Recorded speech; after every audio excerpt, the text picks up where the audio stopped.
Hello, hello everybody. Ooh, we're live. Hi. What happened? Oh my god, it's only Anna. It's not. Hi everyone. It's not. There's Cody as well. Hello. Yes, Hi. hello. Hi. We're here for oh sorry, the music is a little loud. Hi. Let me music. Yep. Okay. So we're here for I'm a gonna have super to chill. mute. Yep. The stream, yeah. Definitely. We're here today for a super chill, very chill session. So that something came up and Ray and Elmo couldn't come over for Polyglots talk this week. So it's me and a beautiful Cody. You can see Cody in this picture. If you don't know Cody, please Cody, can you introduce yourself, my dear? Hi guys, so I'm Cody. I'm one of the Gladly Global team members, but I'm usually not kind of front and center. I'm usually either writing with magazine, writing and editing with magazine and blog, or on the Twitter side of things. But yes, I'm a part of this little funky family, and I study languages as well. So we thought maybe it's time that I could, participate in this end of things as well. So I'm happy to talk to everyone today. And please respond and stuff in the chat because I'm usually in the chat space and I love talking there and I would love to hear your input as well. So please interact in the chat. Yes, definitely. We want everybody to share your thoughts, anything. There is no stupid questions. Most of all, feel free to say whatever you want. I want to say hello individually to all the people in chat already. Mark-chan, who was the first, congratulations. Your prize for being first is a beautiful long hello and a hug from us. Thank you very much. And also, hello, Aurora-chan. The first time I've been able to come to the live talk in a while. That's so nice. Thank you for being here. We appreciate your company. And Cody, who is here, actually. And also, Martha, hi. I think you're Martha, the person that does the Italian events with me on the server. Please tell me if I'm wrong, but I think it's you. Thank you for being here. Maxish, of course, thank you for being here. And that's it for now. I wanted to say, if you guys don't know Cody, it's because Cody is usually working behind the what do you call that in English? The scene. Behind the scene. Behind the scenes. Yeah. Is it so weird? I keep forgetting to talk. I can talk because. Yes. Yes, of course. Sorry. Of course, you're in the call. You have the power now over the chat. Right. So Cody does a lot of work, guys. Whenever you see a magazine and you don't find any grammar mistake, any design mistake, it's because Cody proofs everything, makes sure that everything is perfect for you guys, and a lot more. So yep. Cody is a big part of our Gladly Global family. And if you don't know who I am, welcome to the channel. I guess maybe it's your first time here. I'm Anna, and I speak languages, and I am also part of this beautiful team of Gladly Global people. We make a beautiful magazine called the Polyglot magazine. If you want to check it out, we have a shop link. But feel free to also check our website where we have a free sample. What? A free sample of the magazine. You can read it for free. What? www.gladlyglobal.com. That's the website you need to go. Very easy to remember. I'm gonna write in the chat right now because I don't have a link to copy. Yep. So we're here today to speak about language mistakes. Very nice. I mean, not very nice, but good to know about. And I saw Mak-chan already said, I'm very glad that we're talking about this because I do infinite mistakes learning languages. Alright, I want to say something first of all, because of course our title is clickbaity, and there are language mistakes that you can make. There are mistakes you can do when learning languages. But I want to say a little disclaimer at the beginning. you can learn from mistakes. So don't be afraid of trying out True. things and making mistakes.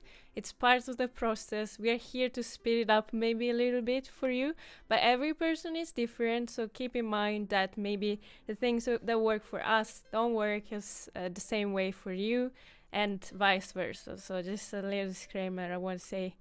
By the way, great It's hair true, and color. all we can do is go forward. Sorry. No, sorry. I read the message that said great hair color. Did you see? I changed my hair color, Cody. I am crazy like that. It's now Yes, I purple. noticed. Thank you.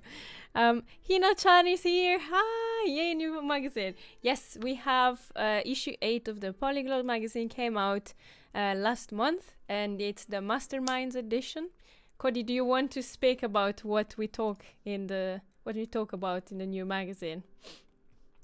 Yes. I can talk about that. All Mm-hmm. right. So in the Mastermind edition, the entire concept behind it is maybe changing the way we view mastery of like a skill, and also how we view people who we might consider to be really successful in the fields that we're trying to work in, and so on.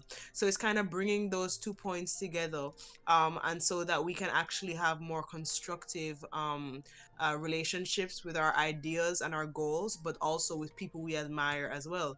So we featured a couple of different people in the language learning community who have been around for a while and have been working at their systems for so long that they've, started to see success from it, started to even share their ideas with others. We also included two journey pieces, which kind of bring you back to the point of being like, okay, these people, even if they can speak this many languages now, even if they've been successful in their studies, they didn't start out that way, right? And the journey can be very meandering.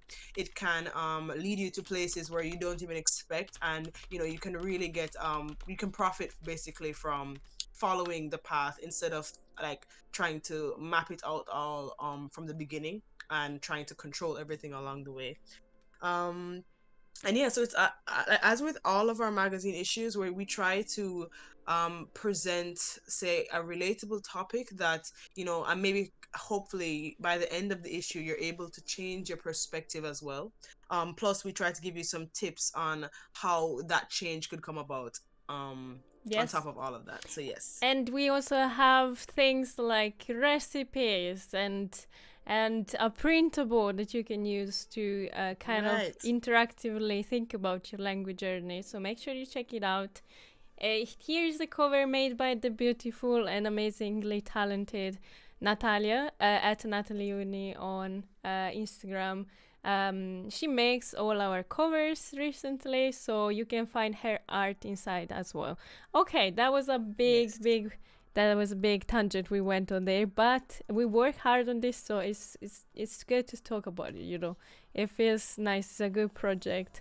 Thank you, Cody, for explaining in depth the contents of the new issue. Yes, so I want to say hello also to Neo, an anarchist. Cute cats cuddly cutely. Yes, we have two kitties here. The white one is not feeling too well these days, so you can see her snuggling a little bit with the other cat that is taking care of her. And yes, they're gonna keep us company today. Let's see. Maxish says, my biggest mistake is probably focusing on just one or two areas of a language. And we're starting with a very big thing already, I feel. If you want, Cody, we can start about this since Maxish brought it up. Feel free to write in chat whatever comes to mind. If you want to share your language mistakes or the things you learned in your language journey, you're very welcome to do so. I would like to address... Right. There's no shame. No No shame. shame. We are the first people that say I make so many mistakes. Even now, I feel like I'm making some mistakes. The good thing is that you know about it. You can, you can improve your approach all the time. Learning from other people is also a good thing.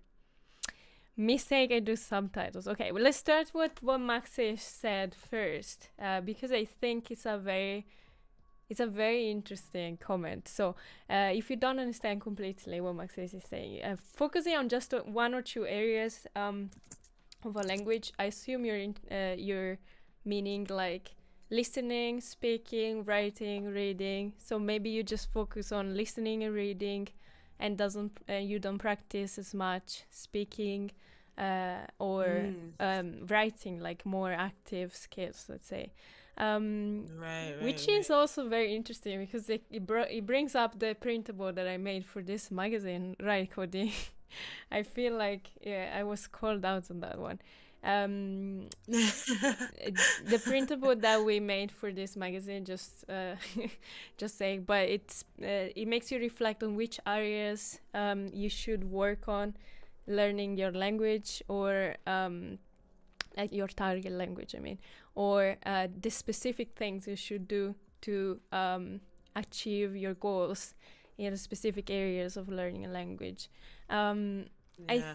And mhm. I would say like this is definitely pretty common just in general with anything because we like our comfort spots, if I understand the question properly, right? In that you seem to focus on one or two areas as you said and maybe neglect other areas. That's what I'm understanding from it. We love our comfort spots. So I'd say I relate to that in that I have always been like a reader writer type of person, and so I tended to always kind of gravitate to those spaces. My favorite thing to do in French, which is I would say my most advanced second language, is write an email. Ooh, I feel so powerful when I write an email because I'm like, oh yes, I know all of the things to say. I can, I even play a little game with myself where like I will write without using a spell checker, without using a dictionary, and I'm like, let me test my boundaries. And then I write it and then I double check it, and I'm like, ooh, you're so good at this. And then I go to the post office and I try to send a letter, and I absolutely bomb. And I'm like, all right, I feel so confident in this area, reading, writing, and then I completely forget that, my speaking, I need to practice that as well. That's also a really big issue. So I totally see what you mean there. I totally see what you mean. Yes. I think I'm also I'm the person that likes to get information passively most of the time. So I'm more in the areas of reading and listening a lot, and not much speaking or writing. So Mm, there's, as you said, there is a comfort zone, like the part of learning a language that you're okay with, and like that keeps you like it doesn't give you anxiety, or that makes us feel like we're at home. It's true that to learn a language, you should, I'm saying should right now, you should develop all areas equally. I'm saying should because it depends on your goal. So I think this is a thing we should address as well. Not everybody wants to learn a language to be able to, I don't know, live in the country, or this is be, I true. don't know, have a job, or be a writer, or journalist, or anything. Like Right, you right, know, right. some people just want to learn a language because they're in love with the culture, or they want to talk with their friends or something like this. And I know plenty of people that, for example, learned Japanese as a way to communicate with people, but not really for other things like job related things, like I did. So, and it's always like, it was weird for me at the beginning because I had this mindset that to learn a language, you had to know exactly all areas, very high level. You should be able to read newspapers and to write any Mm, kind of text, and to speak with any kind of person about anything, and to understand all the things that you said. And that's not the case mm. most of the time. Many people do this for fun, so or to speak with friends. So it's important to know also what you want to develop, keeping in mind that a balance And- is the best option, like it's the best thing you could do Right. anyways. I think that mindset that, we have to do it all angles to reach a certain type of proficiency, that must be kind of similar to our native languages. Apart from that passion, I think it might come from, so many of us learn languages in an academic setting. And those settings tend to be like you are trying to cram as much knowledge as possible in the students' minds, and then hopefully something sticks. You get 80 Oop, I'm sorry. We're having technical problems. you outside of that as well. Mm-hmm. Um, is everything okay? Yes, sorry, we're But yes, having technical problems. I don't know if you see on the stream, but my face is green. All of a sudden, I'm not sure why, so I'm trying to fix it. yeah, But yeah, yeah, apart from that, sorry about this. I'm gonna try to fix it real quick. no um, problem. But yeah, so it's interesting to see like the difference between an academic context versus like learning a language at home. Because I know a lot of people who come from multilingual homes where their parents speak a different language comfortably, and the child speaks a different language comfortably, and they will still communicate and they will understand, like comprehension will be there, sometimes writing will be there. But wow, a lot of Anna just now. um yep, but yes, I'm trying things. Sorry. but yes, that's a perfect example of how you can know a lot and or like not know everything but still be able to relate to others. But I agree with what Anna says as well. Having balance can be really useful, especially as like ways of communicating change over time. Um, so I think I would advocate for a balance as well. But it's always good to keep in mind, again, your goals, and try not to be, I guess, punitive about it. Like it shouldn't be that you're trying to reach a certain level because you think that if you don't get there, you're not good enough, or that you need to improve like constantly. Because we have to keep in mind that as a passion, we need to make it as nourishing and fulfilling as possible, rather than something that's a pain to get through. That's definitely a good point. Also, I fixed the thing. I'm sorry if on the stream there were like weird things, but I fixed it. I was trying to share my camera on Discord for Cody, but my computer didn't like that. I'm sorry about this. Yes. So, to recap, basically, have fun is a very good and important point to keep in mind. Let's read some comments. Do you want to read some comments, Yes. Cody? You can do this. Yes, I do. Mm-hmm. Okay, where do I start with the comments? I guess Alright. Mak-chan was writing some messages. Yes. I only listened Yes. this one. Okay. So mistake I do is subtitles. Okay, I only listen to these days. So until someone don't read it out loud, I am mostly clueless what the country sentence might even mean. Fair. Our Japanese communication teacher told us that we can't mail him in Polish or English, only Japanese. And I worked hard to get answer back. Never write in Japanese again. Please use English. That's Wow, that's so wow. that's No, I'm so so sorry rude. about that. Okay. Yeah, that is rude. Oh my goodness. I feel like Mak-chan had like bad experiences with Japanese, which is very sad because I can see the love you have for the Yeah. culture and for the language, and it's just I'm so sorry. Yeah, I'm sorry that happened again. That's how I feel sometimes when I speak. And it can I agree, it can be a discouraging experience. Like when I go to somewhere like a place of business, or I go to like I'm on the phone and I'm struggling and I'm doing my best, and they go, "Do you speak English?" And I go, "Yeah, I do." We can switch to that if it's easier. Yeah. But like so I get what you mean. I get what you mean there.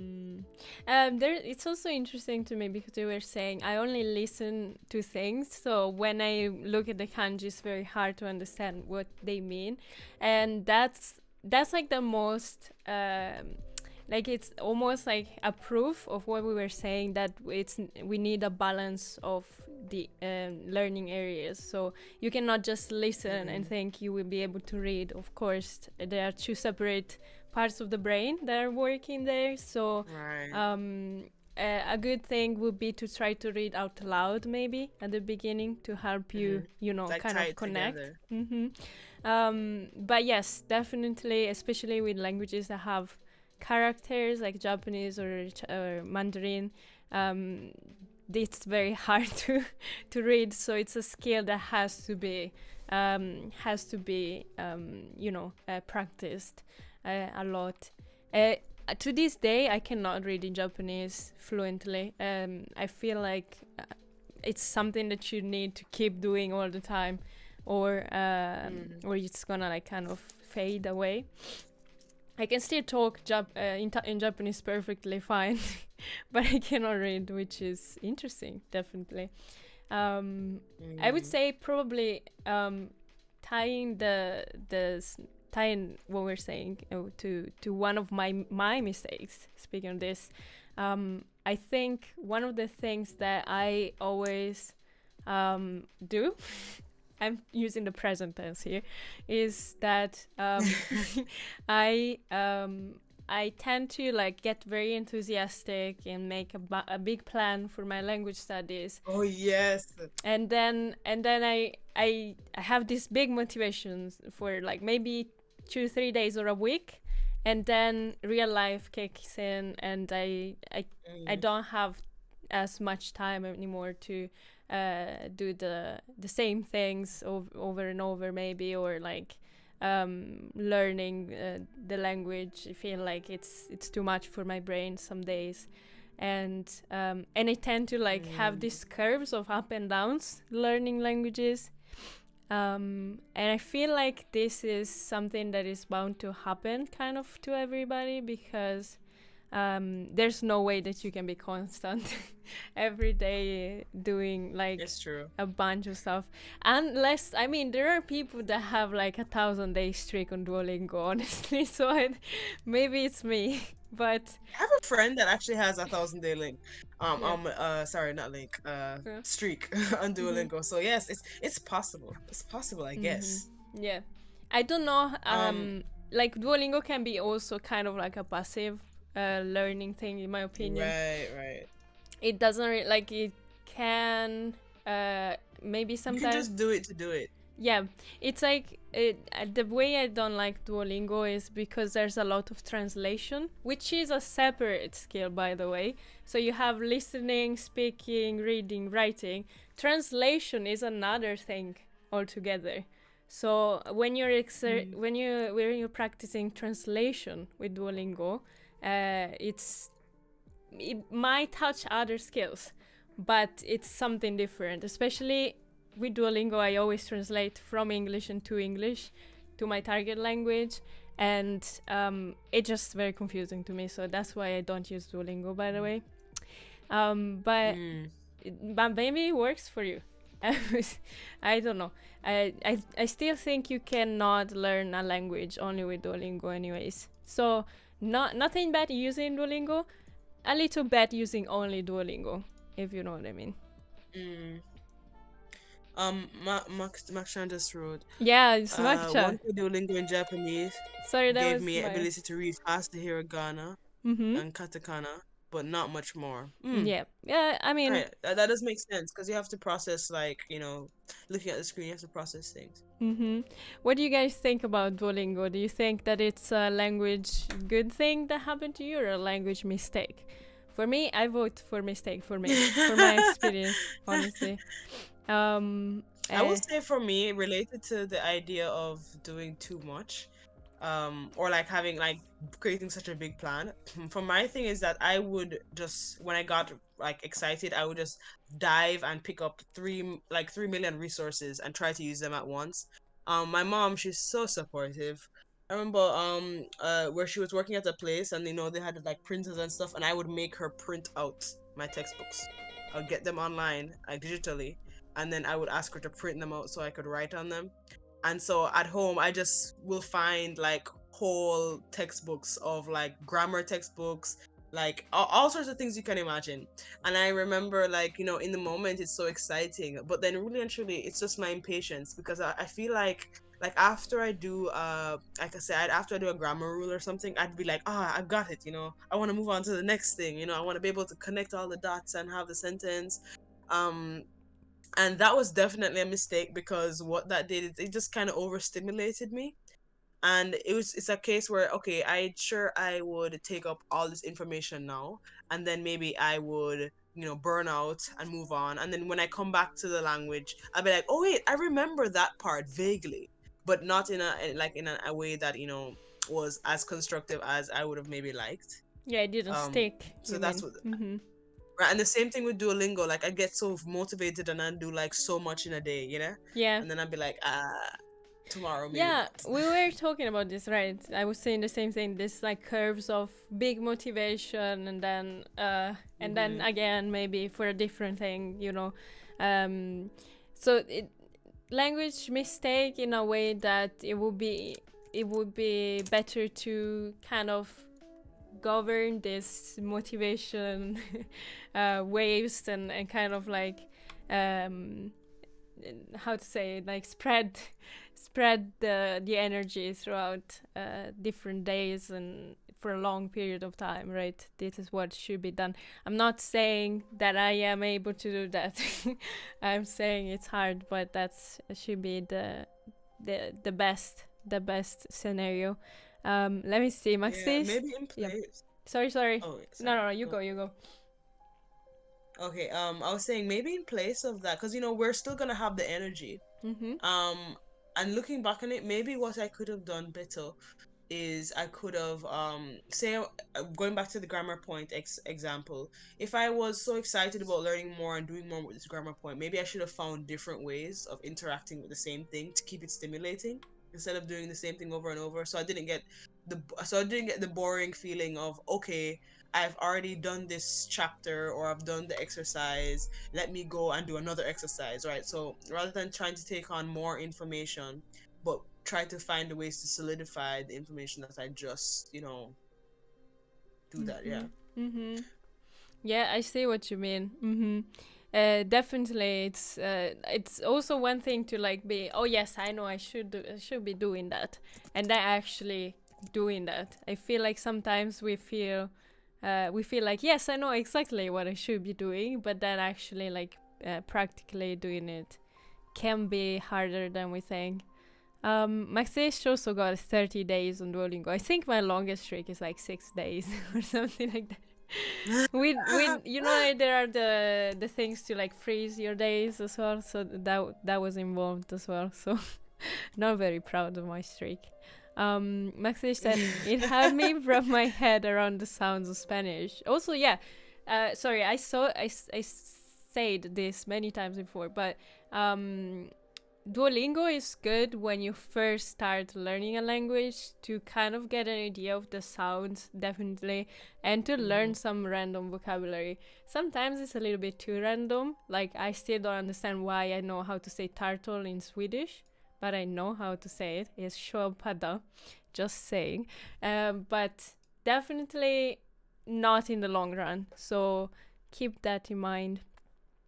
I think I almost got to 150 days, Aurora said, on Duolingo, and lost all my motivation for Duolingo after that. You're like, No, nope, but that's a problem got it. for video 150. games, like, or like Yeah. phone like that. I actually have that issue as well. In that, I remember for Subway Surfer. Do you guys remember that game, Subway Surfer? I Oh, don't I know was this obsessed. one. I was like, okay, I'm going to get 1,000,000 coins. I'm gonna get 1,000,000 coins, and I'm gonna buy that very expensive character. And it's like after I did all that work, after I spent it, I was like, I can't do it again. I can't go back from scratch and get to that point. It feels impossible now. So I think that's one of the I guess my issues with Duolingo as well. In that okay, it makes language a bit more accessible by gamifying it. But then also, I also want to treat it like a game. In that, if I spend all my coins, I'm done. I'm finished. Yep. Mm-hmm. No, it's. I understand the mindset. It's like you work so hard to get something. You like look forward to it so much, and then when you reach it, you're like, well, all right.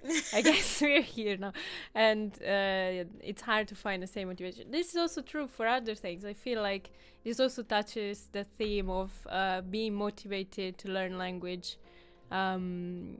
Constantly every day for a goal that you set up. And like if you have this goal and if you feel very committed to it, like an exam or certification, it's way easier to stay constant and put yourself on the like sitting down at the desk to study every day. Otherwise, it's way harder to keep a routine, let's say, in my opinion, at least. let me read some comments. Sorry, Cody. Max says, I learned No after problem. years that I shouldn't make beautiful journaling Japanese notes because my brain remembers only colors. So in my mind, I don't see words or sentences, only design stays there. There's also like, it's true also if you take notes. By the way, we have a bunch of videos about language note taking that I made, also Ray made. So make sure to check it out in our channel.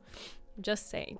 But yes, I think the thing about taking notes, it should be easy for you to review. It should be a way for you to kind of wrap your head around the topic, or write only the things that you need to remember for future reference. So in any case, taking notes is good. Taking notes, taking notes and taking a long time to take notes that you could use more effectively doing something else, it's not a good idea. So there are people that like literally copy the entirety of the textbook on their notes.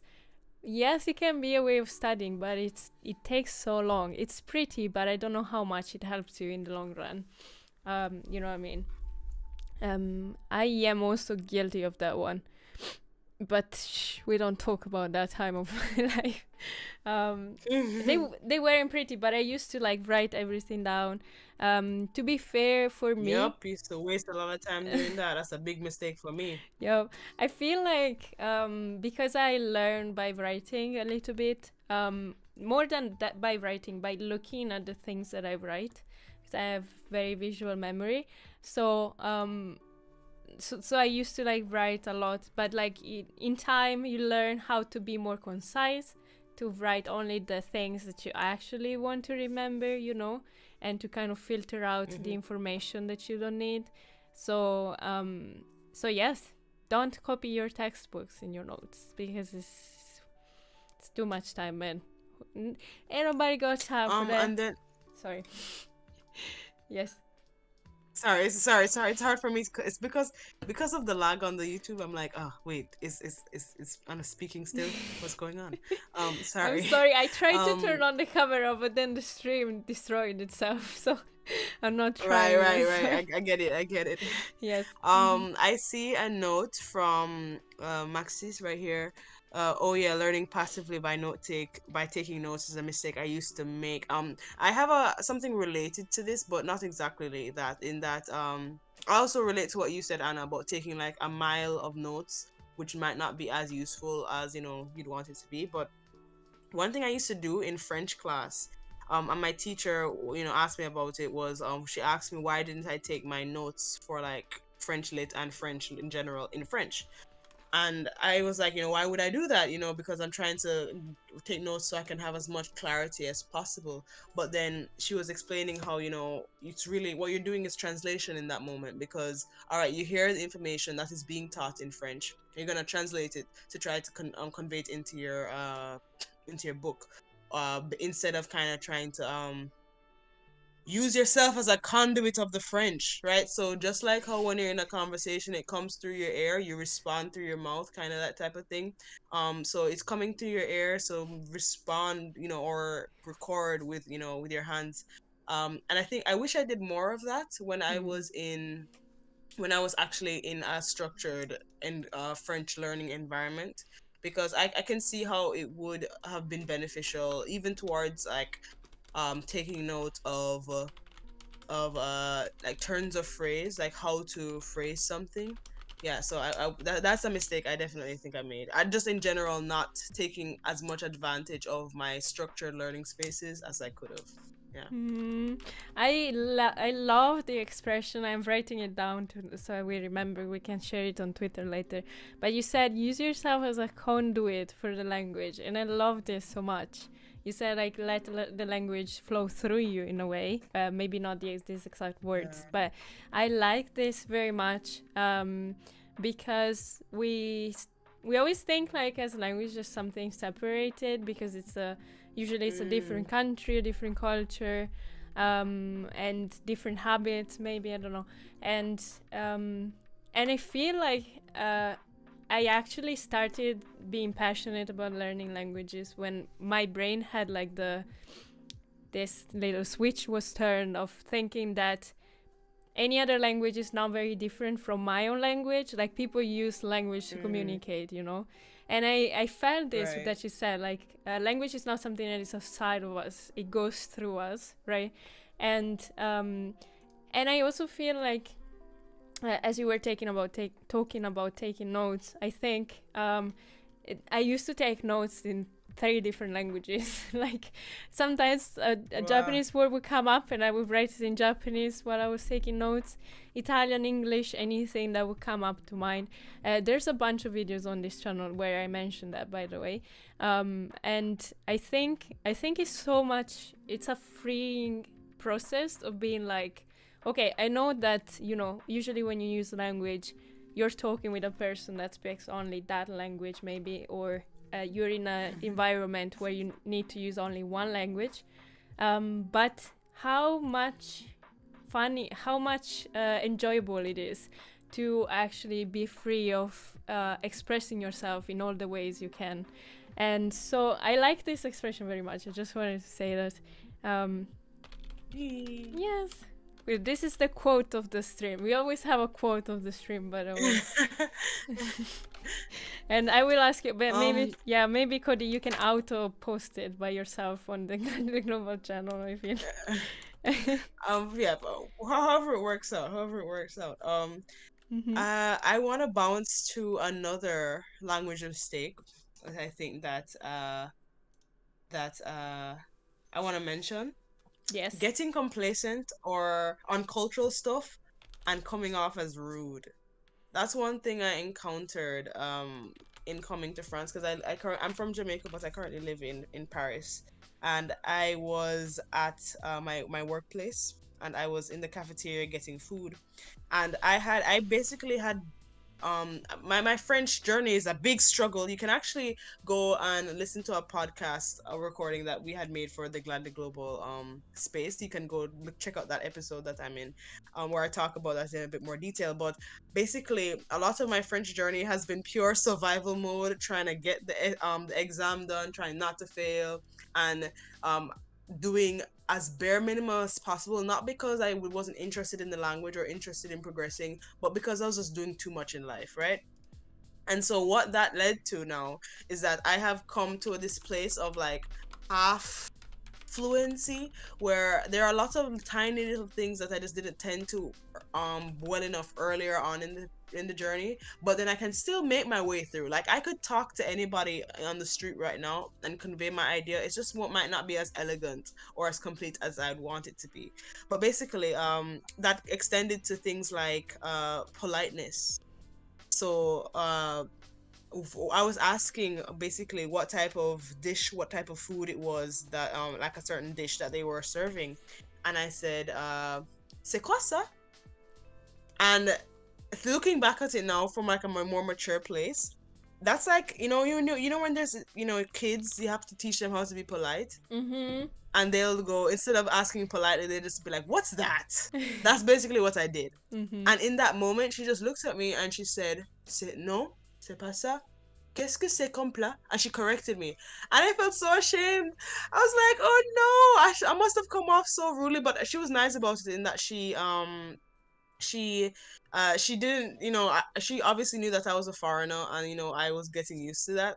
But I felt like, so like, because it kind of felt obvious in that way, in that I had forgot those basics of, okay, there are different ways of asking questions for a reason, and you need to pay attention to those things when you're interacting with people, because it's a whole different culture. So I wish so now I guess I know better, but being less complacent and being more aware of that language is not only mine to use. It's not only just about putting out what's in my head, but you have to be aware that you're entering another culture, you're entering another way of thinking, and so that has to also factor into how you relate as well. Yes, I'm so glad you said this, because this kind of broadens, opens up some other things that we can say about how language mistakes are actually like doing language mistakes is actually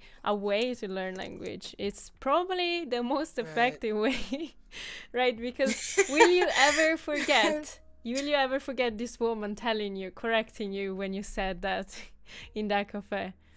I don't think so. Yeah, I will not. I will not forget it. I will not forget it. And Mm-hmm. I've heard kids, I've interacted with children, and I'm like, wow, wow, wow. When people say that, oh, my language level is at the level of like a 5-year-old or something, that it's not only about your vocabulary, it's about how you relate as well, I'm realizing. Mm-hmm. Because these kids say anything, however they want.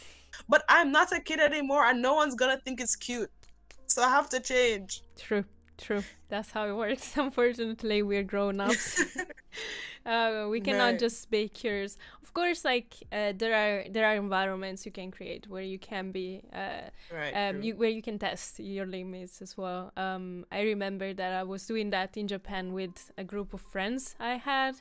So I also asked a bunch of questions. You need to be close with people though to be able to do that freely. I feel like, but that's also a good part of creating bonds with other people that are interested in language learning like you.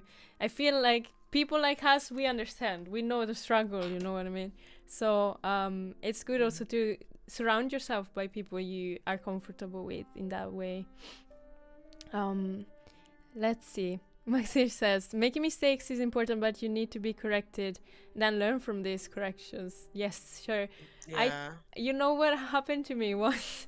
I shared this on Twitter. Cody, you remember this one, I'm sure. When I don't know what got into me, but I was talking with a client in Japanese. Oh yes, yes. I knew exactly what I had to say, but in that moment, like the thing that came out to me was, so in Japanese you usually say no, so I sorry, the Italian came out. I'm not sure, like something like so what's your company name? You need to ask their name, right? And I don't know why I used an expression that literally means what's your name, but it's a way to say, to ask for it, that is very impolite. It means literally like, who the fuck are you? I'm not kidding. So I there was like 2 seconds of silence in the call and in my office, and I was like, this is the moment. This is the moment. You know, when you're in your deathbed and you think about your life, this is the moment I will remember. Yes. That's like, so hilarious. but it's good. Like at that point, so I was like, nobody said anything, so nobody corrected me. We just went on with the conversation, and afterwards, I was thinking about it, and I was like, "There's no way this is correct. This was so unpolite. Why did nobody react?" And I talked to my colleague, and I was like, "So I just said this, like, what?" And he was like, "Oh, it's okay. They probably understood you were a foreigner, so it's alright. Don't worry." And I was like, "Oh my god, do I need to say I'm sorry? Do I need to do something?" They were like, "No sweat, it's fine." So there's also like when you make mistakes, as you were saying earlier, Cody, as you were saying earlier, the person probably understood you were a foreigner and was willing to teach you or like educate you in a way. And it's good to be open to that. Like also maybe asking, did I say that? Like if you see somebody making a weird face, maybe sometimes it's good to say, I'm sorry. I hope I said that correctly or something like that. Because we need to keep in mind that, as you said, Cody, earlier, very, very well, like you're a conduit for the language, but that doesn't mean that you can just say whatever you want, because you're using something that is going through you, so it's coming from somewhere, right? So it's not, so you don't have a mastery of it like you maybe have of your native language, right? So be open to learn is also another thing, and be curious, right? Somebody said also, yes, staying curious, you said it. Yeah. But yes, be curious, keep asking questions, let's see, as long as someone corrects your mistake. Yep. Yes, Max should remember. I don't think nobody can forget about me. It's surely not me. Surely I won't forget. One. Oh, Business advice from Anna. Yes. Who the fuck are you? No, don't say this thing to clients. But the thing, it's so weird because I knew exactly what I should have said at the moment. So it's not that I didn't know or Mhm. anything. It's just sometimes, uh, maybe you spend a lot of time with your friends, and so when you're in a more formal environment, the right expression doesn't come out, or things like this can happen. Yes, and just don't be too scared of the language after that and be like, oh my god, I will never be able to speak again. How can I ever be confident again? I made this mistake. No, it's fine. Uh, it's, it's normal. Don't worry. Mak-chan says, I was so lucky in Japan that they paired me with Japanese photographer. I was learning Polish, so we were trying to communicate in each other languages, and that probably was the best of my volunteer experience. That's so nice. That's so nice. I love also because I imagine there are not many Japanese people learning Polish, right? What are the chances? I don't. I feel like, by the way, the beautiful person that makes the art for the magazine here is also Polish. I am surrounded by Polish culture all of a sudden. My best friend lives in Poland. What is happening? Is the universe telling Ah, me something? I'm not sure. yes, I think so. So yes, interesting. Um, yes. So what you guys say? I don't know, Cody. Do you have any other experience you want to share? And also, you guys in chat, we still have some time to talk, so you're free Yes, please to share say the your things. language L's. That's what Say we the should have things. called the stream. Language Language learning else. L's, triple L's, you know? Triple S. Um, Derogi. yeah, so please share. This is a safe space. We all want to share our L's together. Oh yes. And then Wait, can I I say think one other something? thing, Since you talked about yeah. safe space, I want to say, if you like the community and you like the vibe of this Yeah. stream, definitely, or most likely, you will like our Discord server, where we have more than Huzzah! 700 members at the moment. But Yes. we also organize language events, and other things, and we just study together in the library. We have a language cafe where we can meet up. We have movie watch parties in languages. In the past, we also did some cooking, for example. But it's just a nice place to stay in, and we're surrounded by people that learn languages. So feel free to join if you're interested. Join us. Join us. Yes, join one of us. One of us. Yes. And most Right. importantly, most importantly, you get all the Gladly Global news in one place. So if you cannot keep up with Instagram, Twitter, YouTube, the blog, and all the other things, and events and everything is in the Discord server. Everything is published there, so you can see what is going on at all times. Just saying. Here we go. Okay. Sorry. I want to say that. Oh, yes. I guess one last thing, and it's not like a big lesson or anything. It's just I was reflecting on, the past when I have really felt like, oh my gosh, I've really blown it here. Was I was doing a French test, and I guess this ties back into complacency, but maybe I was just a complacent student overall. So this is not necessarily specific to language learning, but basically it was a test that was really grammar based, and I did the exam and I finished the paper with like 30 minutes to go. And I legit just sat there looking out the window, drumming on my desk, all of these things. It was beautiful, fantastic time where I was just chilling. And then about 5 minutes before the end of the exam, I looked at it again. I didn't check over that entire time. I looked and I realized that I had confused two verb conjugation forms, and like 75% of the test was just exercising these two different verb conjugations. And can I tell you, I did not have the time to check it over.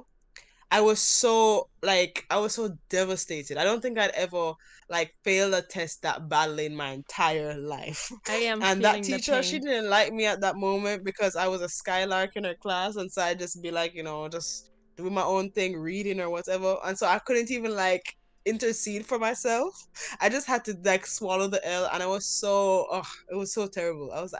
And I guess to make it like something productive for me to remember going forward, I guess it's to be conscious really of when things are used whenever, because I think that's very like especially in a language like French, that can be hard to kind of grasp, because the conditions for using a certain tense can be so specific.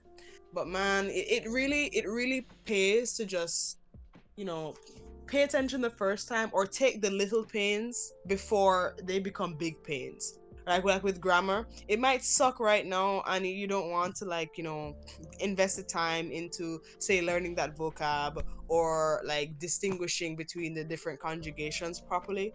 But trust me, it's gonna make your expression so much more fluid when you pay more attention to this. And then later on, you won't have the big problem of like, okay, you're supposed to be at an advanced level in this, or at this time, but then you're still tripping over all these little stones that have now become a big boulder, you know? Yeah, it's I completely agree with that. I think also I was feeling the pain, by the way, when you were telling your story about the exam, because I feel like I did something like that in the past.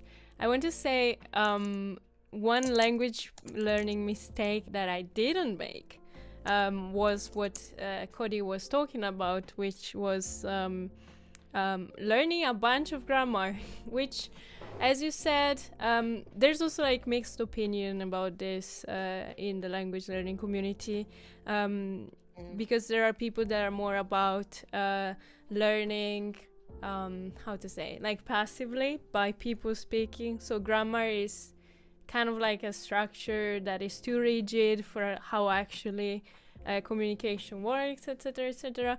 I completely don't agree. I think grammar is a very, very important part of your language learning journey, because, and I can say this because I know it's like at the beginning you study a bunch of things and you don't even know what you're doing. Most of the time you're studying and you're like, I don't even know when I will be able to use this. Like, this sounds like so far away from everything I'm able to do right now. Why am I doing this? But the thing is, like, as you said, grammar is such a huge thing. You cannot learn it when you, like, what? You cannot just learn it after altogether. Like, you need to start by small steps. And it happened to me so many times to like study a bunch of things not knowing what I was doing, and then in real life conversation it would come up and I was like, I know this. Yeah. I studied that. I remember those hours spent on the desk studying that. Oh, it was actually for a reason, you know what I mean? And even now, right, I feel like, yes, so many times some people learning the languages I can speak, and they have they have doubts about how things work that for me are so clear just because I learned the grammar properly. I'm just like, there's no doubt, that's how you say that, you know. It's true that there's no one way to say a thing, but the way you use the language is definitely following patterns and rules most of the time. So, yes, also I wanted to read what Martha said. When my Spanish wasn't too good, I accidentally said I was scared of spoons. This is a word for spoons, and a word for cockroaches are similar. I was so mad nobody corrected me. But maybe you are afraid of spoons, you know? But I learned really well. So embarrassing, but very effective. I mean, that's the thing, right? You learn by mistakes. Just like science apps. That reminds me of... Sorry, I was finishing what Martha was saying. I'll give you the word. Continue. Just like science helps us understand how the world works, grammar helps us understand how language works. It's important. Yes, definitely. Boom. Love it. Mic drop. I cannot drop the mic, it's too expensive. But yes. Yes, it's true. Sorry, I'm reading what Mak-chan said, then I will let you speak, Cody. For me, no problem. To get ready for JLPT, I actually go there first time to experience the level myself, so I never approach the exam to pass. That's my way of getting ready for exams next time. Oh, I see. I mean, if you have the freedom to do that, definitely go for it, you know? If you have like very bad anxiety for exams, for example, maybe having an approach like this will work. Definitely, like every person is different. Honestly, if I spend the money to get JLPT, I want to pass it. You know what I mean? But that's me. I'm like, ugh, I need to do everything in my power to pass this. But that's me. Probably I'm very competitive. It's important to be flexible. Grammar rules are there for a reason, but people don't usually speak like that. I'm not sure about that.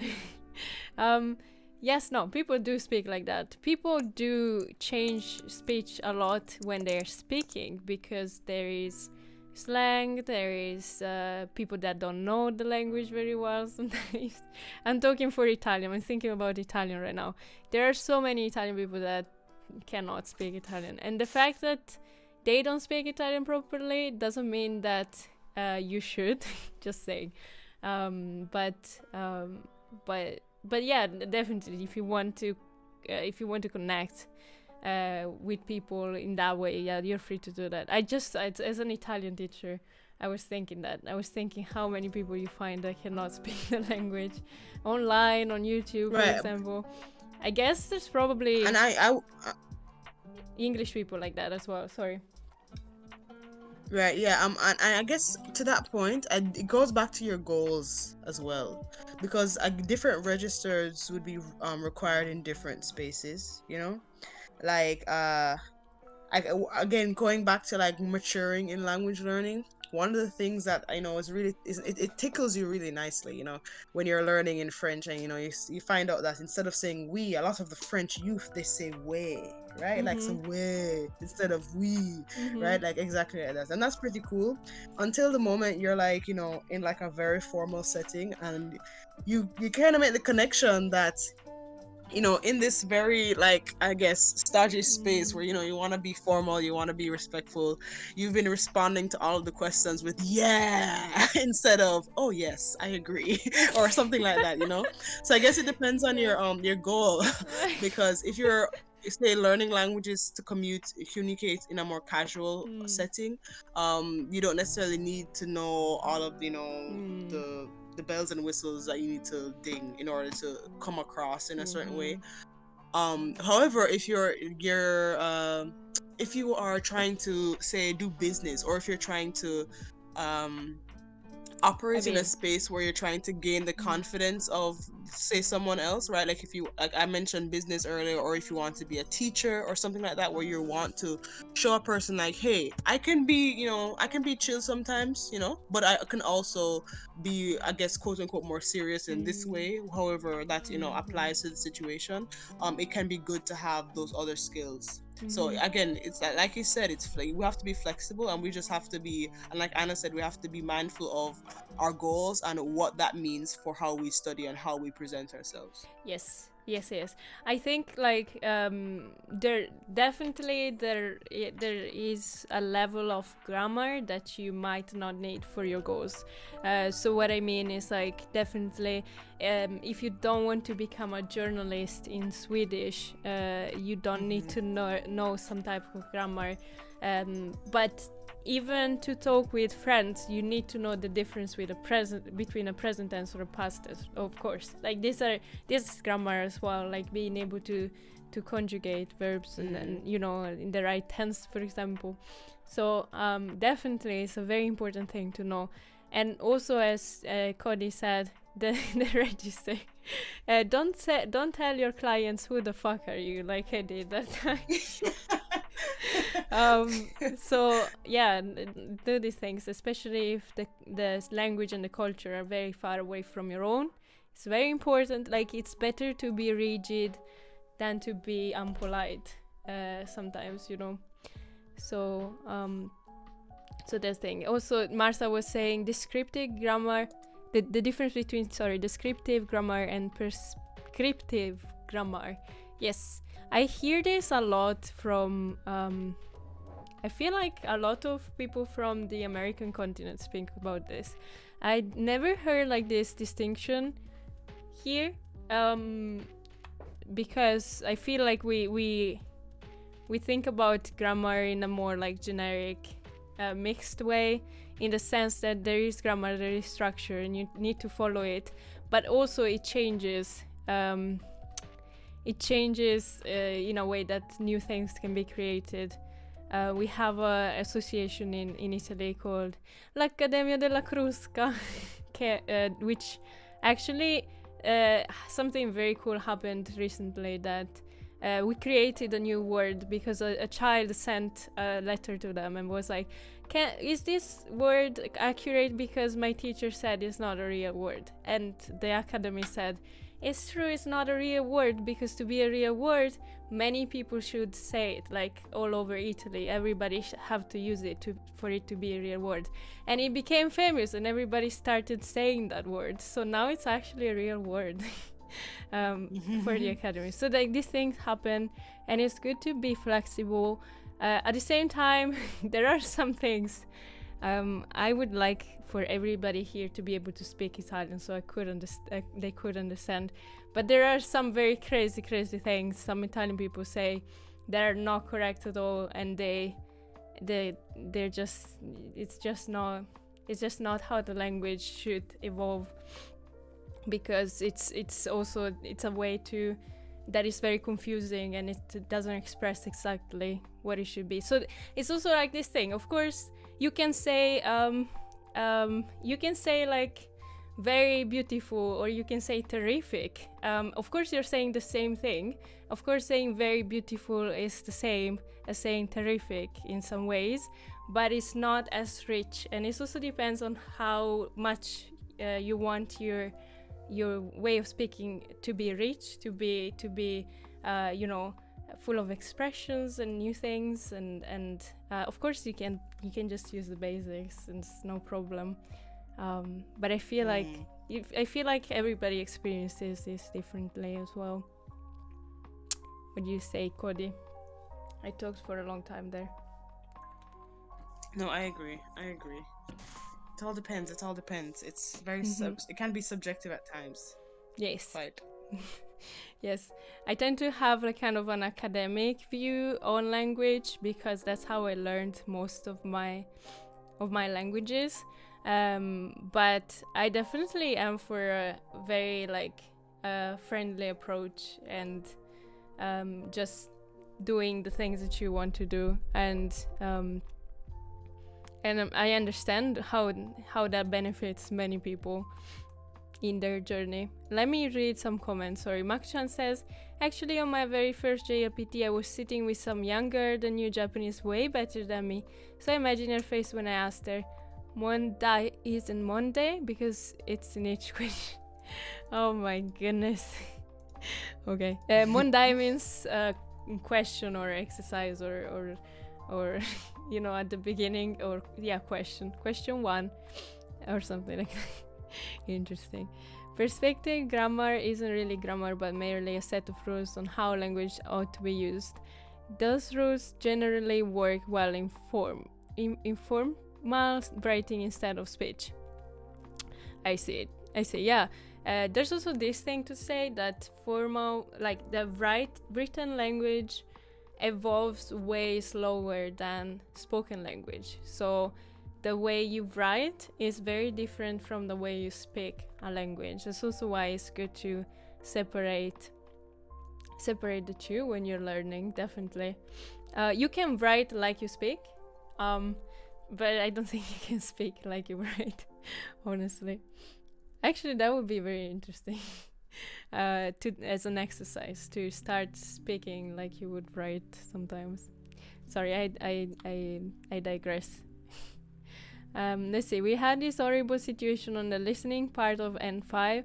The clock started playing some song, so we couldn't hear sentences, and Japanese are about procedure, so we couldn't do it again. What?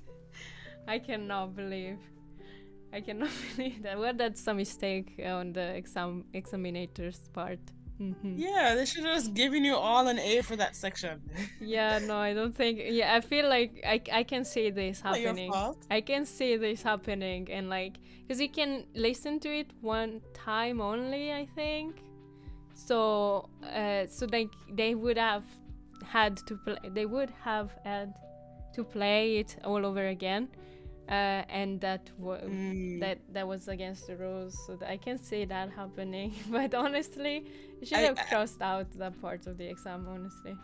Honestly, yeah, I mean, they're asking you, like, at least you know what will happen, when the great big clock starts to play in the sky. You will know how your Japanese will fare.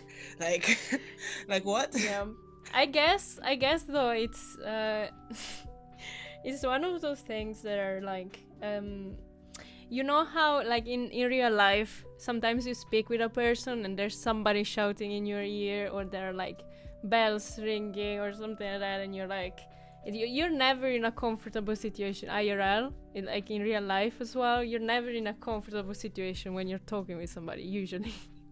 There's always stress involved, some kind of distraction around you.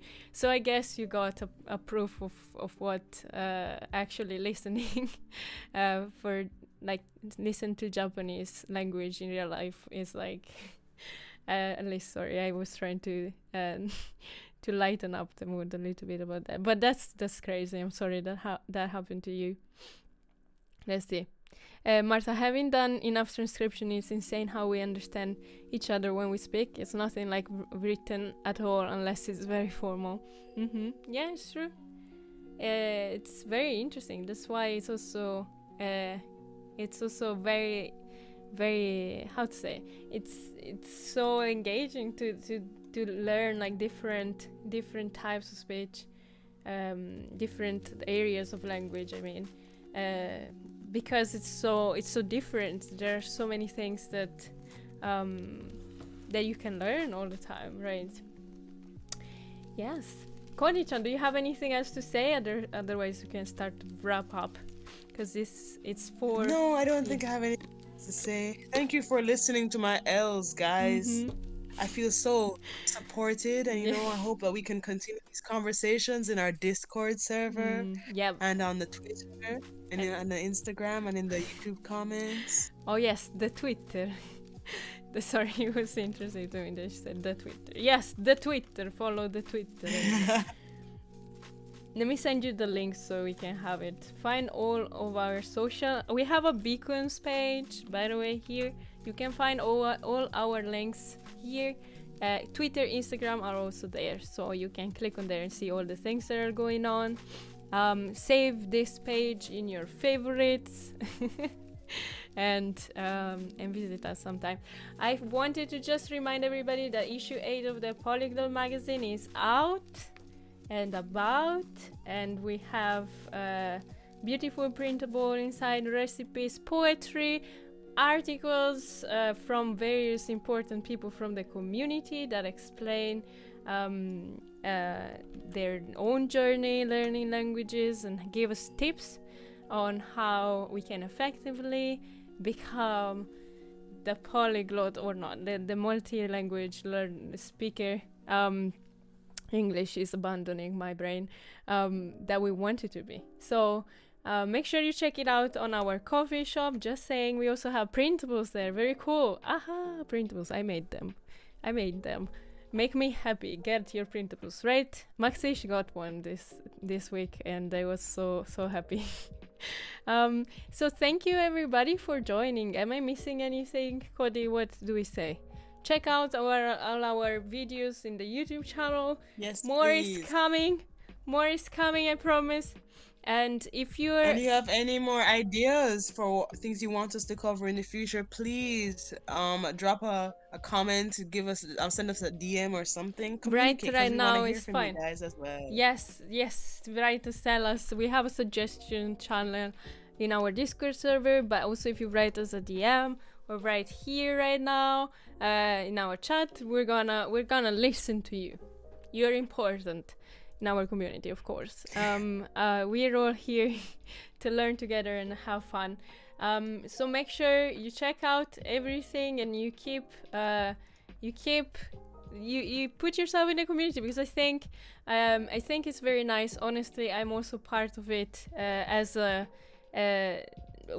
moderator, of course, and admin and everything. But I feel like it's a very nice place to be in general. I tweeted recently, I said that this is what keeps me sane, being in the Global community. So make sure you check it out. Thanks for the Gigi talk. Get your printables, sure. Yes. Thank you all. Thank. I appreciate. Thanks, everybody. Yes, I appreciated everybody's company. Also, big thanks to Cody, which could join the call with such little notice. I think I messaged you like 2 hours ago. So thank you very much. Thank you very much, Bibi, No problem. for the nice chat. It was very nice. And as always, we're gonna be here once a month, the first Saturday of the month usually, and throughout the rest of the month. I also do study with me co-working streams, so make sure you check it out on Twitch. Anyways, that was it for today. So thank you, and we'll see you soon. Bye bye. Bye bye. Kisses. Bye.